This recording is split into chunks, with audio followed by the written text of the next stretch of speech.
Hi, I'm Thomas Schneider. For my Japanese linguistics seminar, I prepared a talk on what the Japanese generally term onomatope and what we in English usually refer to as onomatopoetic and mimetic words, or collectively as ideophones. Some people claim that in the primitive phases of human language development, word creation was largely based on association with natural sounds and shapes. This intuitive understanding is said to have been lost as language became culturally refined. We might find traces of the old state of the tongue in onomatope and ideophones. To start off, let's recap briefly on the standard linguistic paradigm, credited to the 19th century French-Swiss philosopher Ferdinand de Saussure. Most of us are familiar with the right part of this illustration that relates the icon of a tree to its written symbol, in French, arbre. The sign is bounded by a ring and indexed using up-down arrows. In addition to the visual corollary, we have the lingual equivalent on the left, the spoken word tree again relating the symbol of an arbre, also understood in English as a branching anatomical structure. We can readily extend this idea by showing the equivalent symbols for arbre that represent the sound and the visual icons in the Japanese language. Interestingly, when I performed an image search, my computer suggested a likeness, presumably based on artificial intelligence, which I scaled and superimposed. My computer appears to have sensed a seemingly arbitrary but logical possibility that links sound and vision. It makes me wonder whether reality lies beyond the eye of the beholder. To the right, another image I stumbled across while searching for correct terminology and definitions. It took me a moment to realize that Saussure's definition is here reflected in the speech and thought bubbles which have now been separated, i.e. communication is working when two people speaking the same language associate the spoken word gun with the signified, the labelled, or in French, le signifié, namely the actual object, a pistol. A Japanese person would however expect to hear the word ju, their vocalization of the symbol gun. As a case in point, a personal experiment if you will, for the possibility of potentially lethal misunderstandings, I listened to the song It's Gonna Rain by the Japanese crossover artist Bonnie Pink on YouTube. I then looked up the translated English lyrics. This revealed to me how wrong the unconditioned individual, intuitive if you will, oral interpretation of a foreign lyrics by a non-native speaker can be. Incidentally, and you may disagree, her album cover art reminds me of the Japanese tree symbol, the horizontal stroke being represented by the hairline, the vertical stroke by the face symmetry, and the props by shadows on the coat. With these basics refreshed in our minds, here is an overview of what I will talk about. Starting with Saussure's insight on the nature of signs, I will introduce the categorization of onomatope as per the German narr textbook of our course. I essentially followed the text to structure this presentation and recycled its examples. We will touch on the challenges of polysemy and show that Japanese onomatope adhere to a limited number of standard forms. Next, we will explain how the Japanese can naturally associate certain sounds with tone, touch, and emotion types. We will look closer at the semantic use of onomatope before wrapping up with questions on language evolution.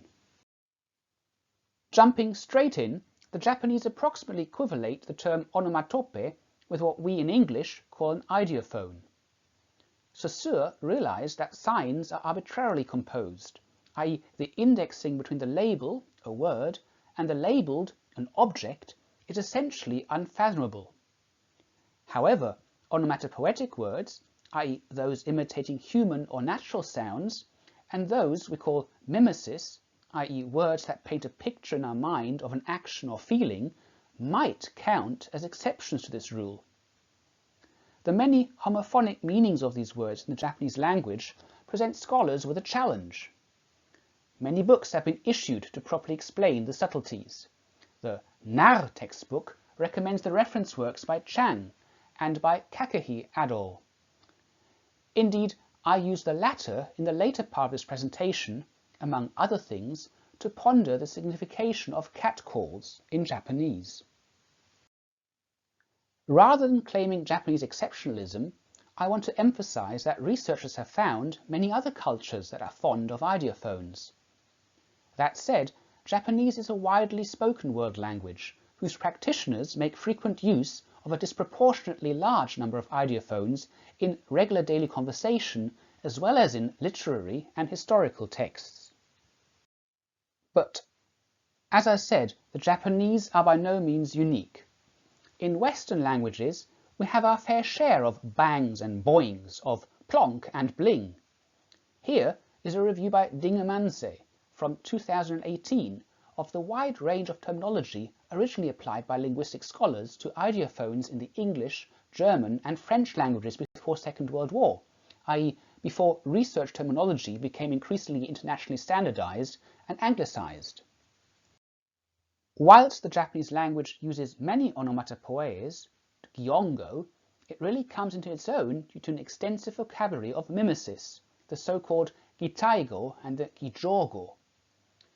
It can sometimes be hard to draw sharp distinctions between the different categories, as shown in this visual representation.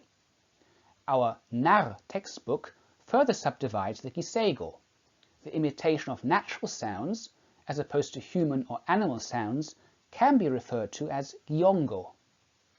Gitaigo evoke the sound image of non-acoustic phenomena, whilst gijogo do the same for human feelings and emotional changes. In his master thesis from 2010, Caldwell applied Peirce's sign theory to illustrate a similarity of ideograms and ideophones, as already intimated in the introductory recap. We don't have time to explore this in detail, but suffice to say, the English terms he introduces for the Japanese ideophones gyongo, gitaigo and gijogo are phonomime, phenomime and psychomime, respectively. He then goes on to map these to the Persian triad, as shown, in an analogy to MacLeod's picture plane. Let us now look at how a single Japanese sound, kolo, functions in each of these categories, each time assimilating a distinct meaning. This phenomenon is known as polysemy. Kokoro to naku is a gyongo and means to chirp, as certain insects do. Kokoro to korogaru is a gitaigo, meaning to roll, as in what a wheel does. Finally, kokoro to kawaru is a gijogo, meaning to constantly change, such as affairs of the heart. Just for fun, I added illustrations of other non-productive actions from the illustrated guide Onomatopoeia, or fluent ideophones. Whilst polysemy is a challenge for any non-native speaker of Japanese, it is comforting that onomatope can be identified by their adherence to a limited set of compositional rules. Doubling of sounds is a telltale sign, as in doki doki, nervous, or ira ira, irritable. The image to the right provides another example, fura fura, as in shaky. A further common pattern are words starting with a consonant-vowel combination, followed optionally by a glottal stop or an N, then another consonant-vowel combo, and ending in li. Bonyali, dreamy, and hakkiri, clear, are examples, as is the illustrated uddo, meaning lots. A third pattern is simple truncation of the former after the first consonant-vowel combo and a glottal stop or N. For example, ha, suddenly, or ban, bang. The Japanese associate typical sounds, phones, with particular classes of onomatope. An ending in k often indicates a metallic sound, an ending in t a hit, as in bashito, which has a particular dry quality. Conversely, the n sound we hear in nuru nuru and nechi nechi indicates something slimy or greasy. The image of neba neba, slimy and sticky, is quite naturally associated with the natto dish that the Japanese like to surprise foreigners with, sometimes on national TV. Another characteristic examined with Japanese school children is an ability to associate unvoiced kana with weaker, smaller, light and more quiet phenomena, such as ton ton, to knock, kolo kolo, the rolling action we already encountered, and pota pota, to drip. On the other hand, half-voiced and voiced kana, i.e. those with a handakuten or dakuten, are related to larger, bigger, heavier phenomena.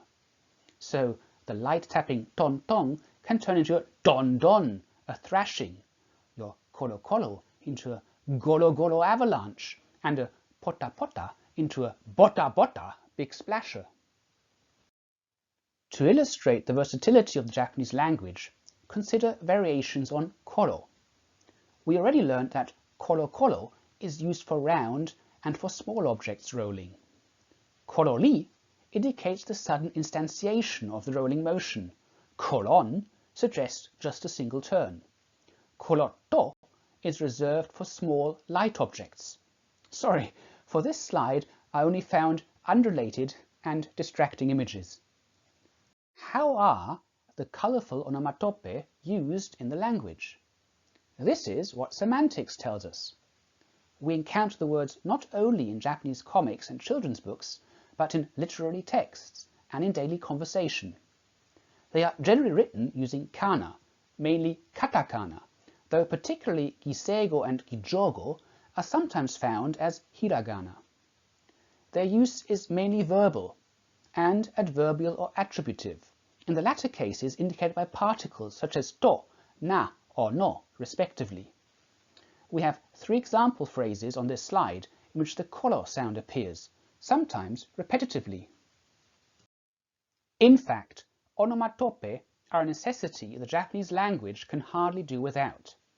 They are used to fill lexical gaps due to a lack of nuanced basic verbs. Shown here is the example aruku, which simply means to walk. Using the particle to prefix a mimetic term, we can express a wide array of different types of movement on foot. We have illustrated bura to amble, as used in the popular NHK program Bura Tamori, and noro to dawdle, causing a nuisance to fellow travellers. We find similar examples in the semantic fields of eating, crying, laughing, the rain, pain, and human emotions. A preliminary corpus analysis by Caldwell confirms the overwhelming verbal and adverbial usage of onomatope or ideophones. Distinguishing the different classes, we find, perhaps unsurprisingly, in the case of psychomimes, i.e. ideophones expressing abstract relations and feelings, a sizable proportion has been verbalized, usually with suru. Nonetheless, an approximately equal number still requires use of a particle. Let us now turn back to the interesting area of language evolution, reminding ourselves of the theory that original word creation by our ancestors might have been based on association and suggestion, not being purely random. The 2020 learned article by M.D. Jotov of Belgrade University highlights the strange case of the early 2000s manga Tokyo Mew Mew, about a bunch of 5 superheroines who inadvertently had cat DNA spliced into their genes. Of note here is the use of the sound mew mew, as opposed to the typical Japanese cat call nya nya. Was this a side effect of the mutation? In English, the title on the comics is correctly rendered MEW, but a similar sound spelling in katakana must have come as a major shock to many Japanese readers. I looked for it in the recommended Kakehi dictionary, the edition, to be fair, predating the comic by almost 5 years, and I could find no such entry other than the established forms nya and nya nya. A paragraph in the guide Jazz Up Your Japanese with Onomatopoeia, aimed at foreign learners of the language with many example dialogues, might cast some light on this phenomenon. It talks about the freedom to coin new words on the spot, provided one is familiar with the listener's expectations. This reminds the importance of cultural preconditioning.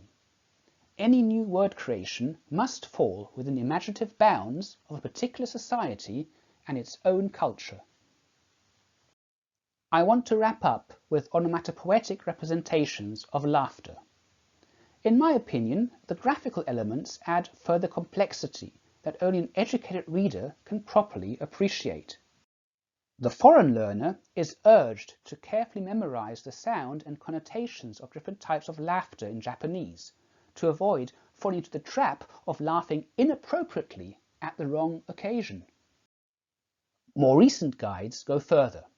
In this work from 2019, Nita Kotoba, i.e. terms that superficially resemble each other, are shown side by side with one illustration to a page. This example compares buka buka, too loose, with fuka buka, exceptionally or very deep. Whilst I had no problem looking up buka buka, my trusty Kakehi dictionary failed me with fuka buka, though one might imagine a crossover of buka buka and fuka fuka. Here is a further example. To the left, an elder gentleman explains the rhythmic use of polite Japanese to subordinate, lightly tapping it out, chon, chon. To the right, the youngster is bouncing for joy, since he expects to meet the mountain god, pyoing, pyoing. Whilst I could find both terms in Kakehi, I was intrigued that chon chon can also mean hopping, perhaps on a trampoline. Honestly speaking, I have my doubts whether I could correctly deploy such phrases in practice, even with all these visual aids. At my age and in extremesis, it seems wise sticking to English as my lingua franca. The revered Japanese children's author Taro Gomi, well known for books like Everyone Poops, perhaps sums it up. Linguists, and that includes most learners of Japanese, are unable to deal with onomatopoetic expressions since they are not really language, but, in a sense, raw language. They escape academic scrutiny. In his opinion, on a more positive note, words go on living despite the efforts of scholars to manage them. Let's hope so. I hope you found this short introduction useful. Here are my references, and a few spurious slides. Thank you for listening, and please enjoy some music.